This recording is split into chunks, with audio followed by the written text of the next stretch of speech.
Have you ever felt trapped inside your own mind? Like no matter how hard you try, the darkness just won't lift? Depression is not a sign of weakness. It is a battle that millions of people fight silently every single day. It steals your joy, drains your energy, and makes you feel like a stranger in your own life. But here is the truth that nobody tells you: you are not powerless. Deep within you lies a strength that depression has not touched, a fire that has never gone out.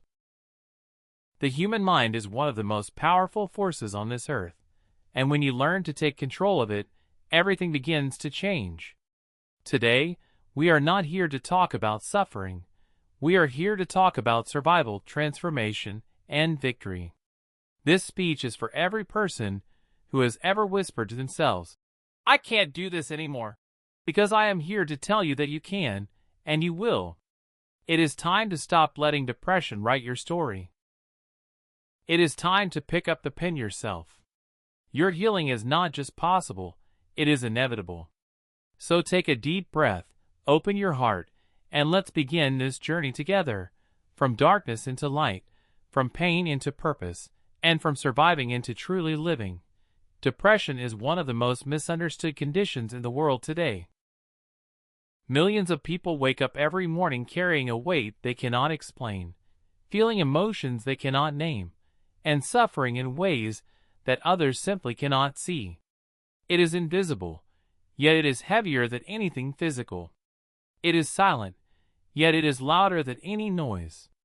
And because it cannot be seen from the outside, so many people make the tragic mistake of thinking it is not real, including the very people who are living through it. But depression is real. It is deeply, painfully, undeniably real. One of the most dangerous myths surrounding depression is the idea that it is a character flaw, a sign of weakness, or something that a person simply brought upon themselves. Society has spent decades whispering this lie, and too many people have believed it. They suffer in silence because they are afraid of being judged. They wear a smile in public and fall apart in private. They tell themselves they should just snap out of it, or think positive, as if depression were nothing more than a bad mood that could be switched off like a light. This kind of thinking does not just fail the person who is suffering, it destroys them slowly from the inside out. The truth is that depression is a medical and psychological condition, rooted in the chemistry of the brain, shaped by life experiences, trauma, loss, and sometimes even genetics. It is not chosen. No one wakes up and decides to feel hopeless. No one selects emptiness over happiness. The brain, like any other organ in the human body, can become unwell, and just as we would never blame someone for having a broken leg, we must stop blaming people for having a broken spirit. Understanding this is not just important, it is the very foundation upon which recovery is built. When you begin to see depression for what it truly is, something powerful happens. The shame starts to loosen its grip. The silence starts to crack. You stop fighting yourself and start understanding yourself. You realize that you are not broken beyond repair. You are a human being who is going through something incredibly hard, and that is okay. Awareness is not surrender. Knowing your enemy is not the same as accepting defeat. In fact, it is the very first act of courage, the moment you stop running from the darkness and decide to look it directly in the eye. Throughout history, some of the greatest minds, the most creative souls, and the most inspiring leaders have battled depression. Writers, artists, scientists, warriors, people who changed the world, have sat in the same darkness that you may be sitting in right now. And they did not overcome it by pretending it did not exist. They overcame it by facing it, naming it, and refusing to let it define the entirety of who they were. Their story did not end in that darkness, and neither will yours. So the very first step toward breaking free is simply this: stop fighting the wrong enemy. Stop fighting yourself. Stop believing that you are the problem. Depression is the problem, and you are the person who has the ability to rise against it. But to rise against something, you must first understand it completely. You must study it, question it, and strip away every false belief that has kept you locked inside it. Because once you truly understand what you are dealing with, you will begin to realize something that changes everything, and that realization starts with how you think, how you speak to yourself, and what you choose to believe every single morning when you open your eyes. The mind is constantly talking. From the moment you open your eyes in the morning to the moment you finally fall asleep at night, there is a voice inside your head that never stops. It comments on everything. Your appearance, your failures, your relationships, your future. For most people, this inner voice is kind sometimes and critical sometimes. But for someone living with depression, that voice becomes something far more sinister. It becomes a relentless, merciless critic that twists every thought into something dark, every memory into something painful, and every possibility into something hopeless. And the terrifying part is, after hearing it long enough, you start to believe it. This is what psychologists call negative thinking patterns, and they are among the most powerful weapons that depression uses against you. These patterns do not announce themselves. They do not knock on the door and introduce themselves as lies. They slide in quietly, disguised as logic, disguised as truth, disguised as the voice of reason. You fail at something small, and the voice says, "You always fail." Someone does not reply to your message, and the voice says, "Nobody cares about you." You look in the mirror, and the voice says, "You are not enough." These thoughts feel real because they are familiar. They feel true because they have been repeated so many times. But familiarity is not the same as fact, and repetition is not the same as reality. The science of neuroplasticity has revealed something extraordinary about the human brain. It is not fixed. It is not permanent. It is not sentenced to think the way it has always thought. The brain has the remarkable ability to change, to adapt, to form new connections, and to build entirely new ways of processing the world. This means that no matter how long you have been trapped inside a negative mindset, no matter how deeply those dark thoughts have carved their path through your mind, you have the biological capacity to rewire them. You have the ability to literally reshape the way your brain thinks. And that is not motivation, that is science. Rewiring your thinking does not happen overnight. And it does not happen by simply repeating positive phrases in the mirror and hoping for the best. It is a deliberate, disciplined, and deeply personal process. It begins with awareness, catching the negative thought at the very moment it appears, before it spirals, before it takes over, before it convinces you of something that is not true. It means pausing and asking yourself, is this thought a fact, or is it a feeling dressed up as a fact?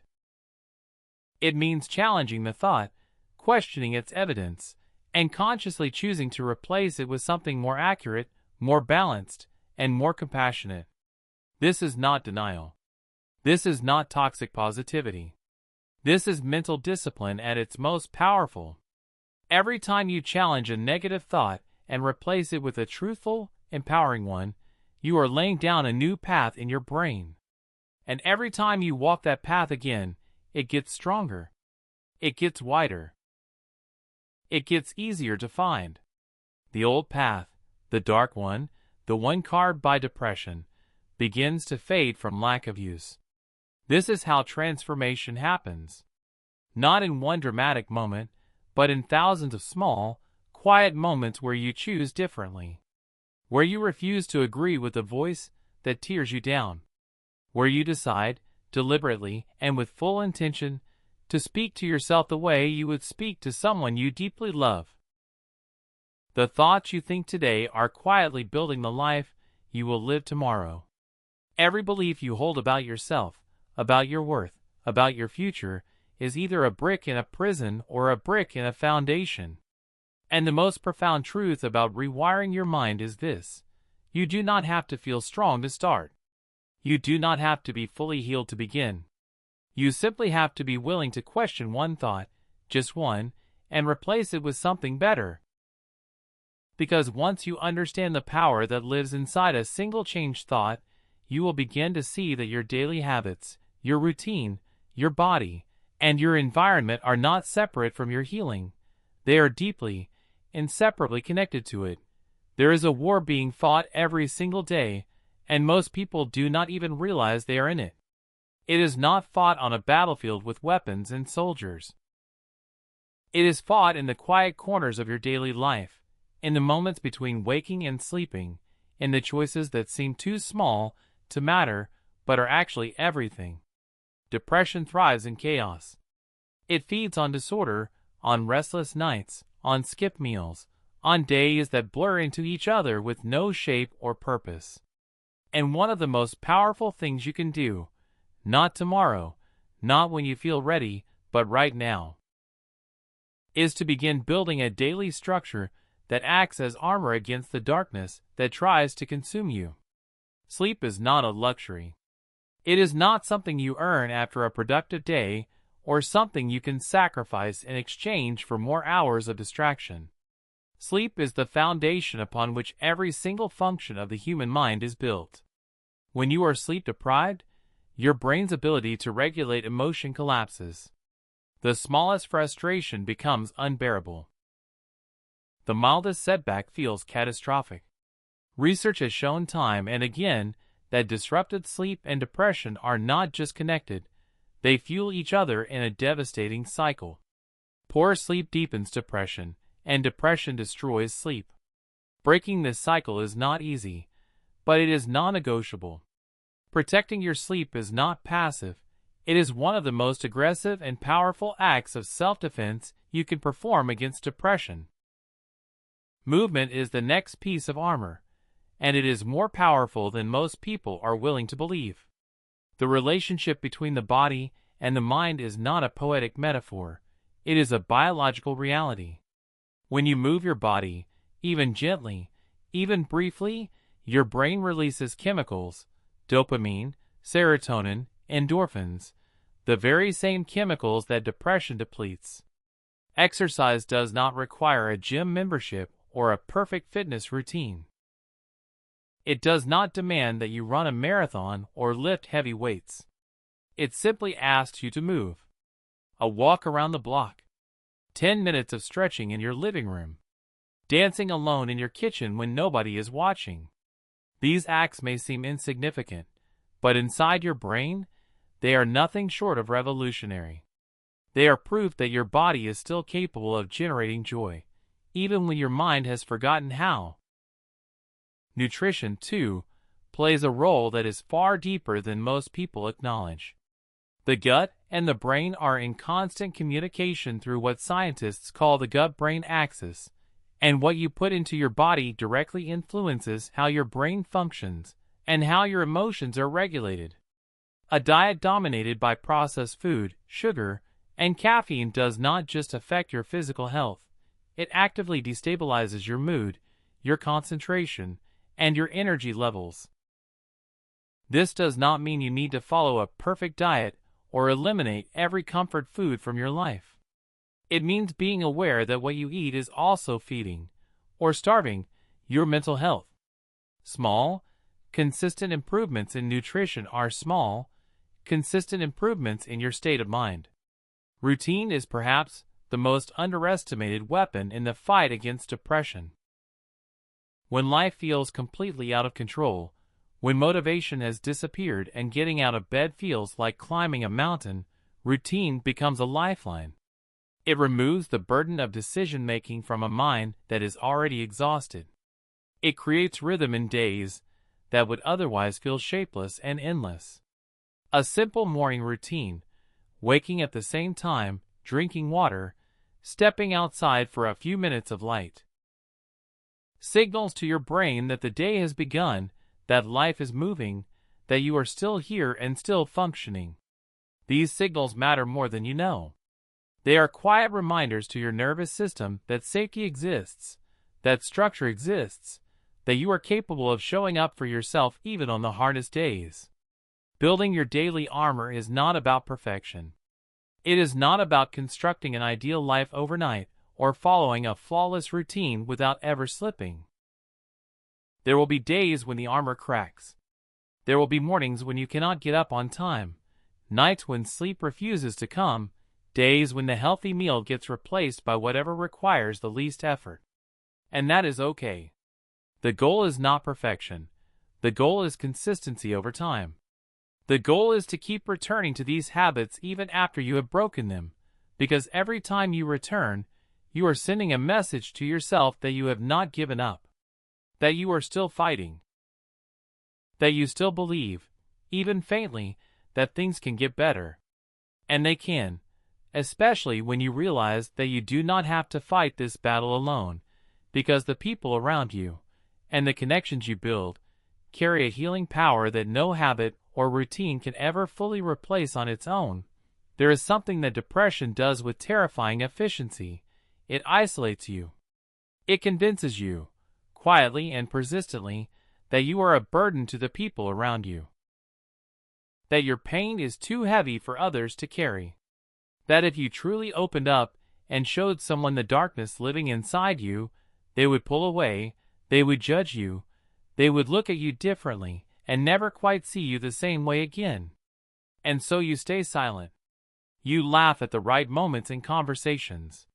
You say, "I'm fine," so many times that it begins to feel like your actual name. You build walls so high and so thick that even the people who love you most cannot find a way in, and slowly, painfully, you find yourself completely alone inside a crowd of people who have no idea what you are truly going through. But here is what depression does not want you to know. Human connection is one of the most powerful healing forces that exists on this earth. Science has proven it. Neuroscience has confirmed it.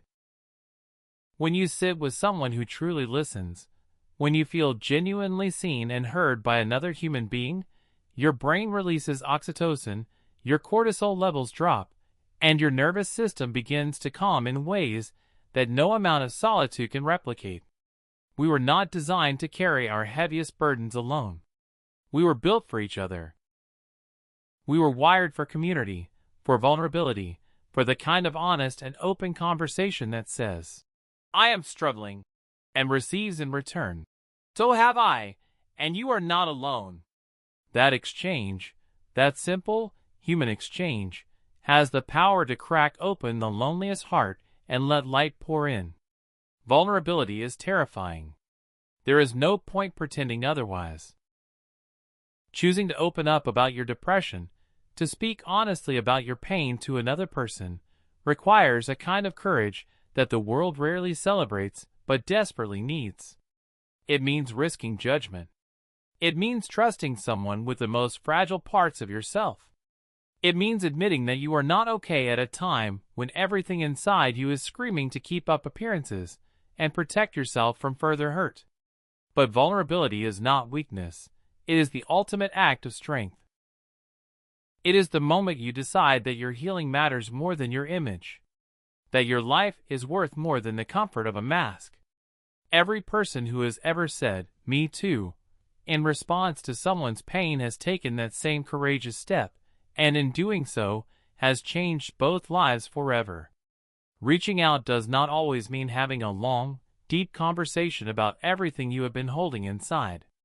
Sometimes it is as simple as sending a message to someone you trust.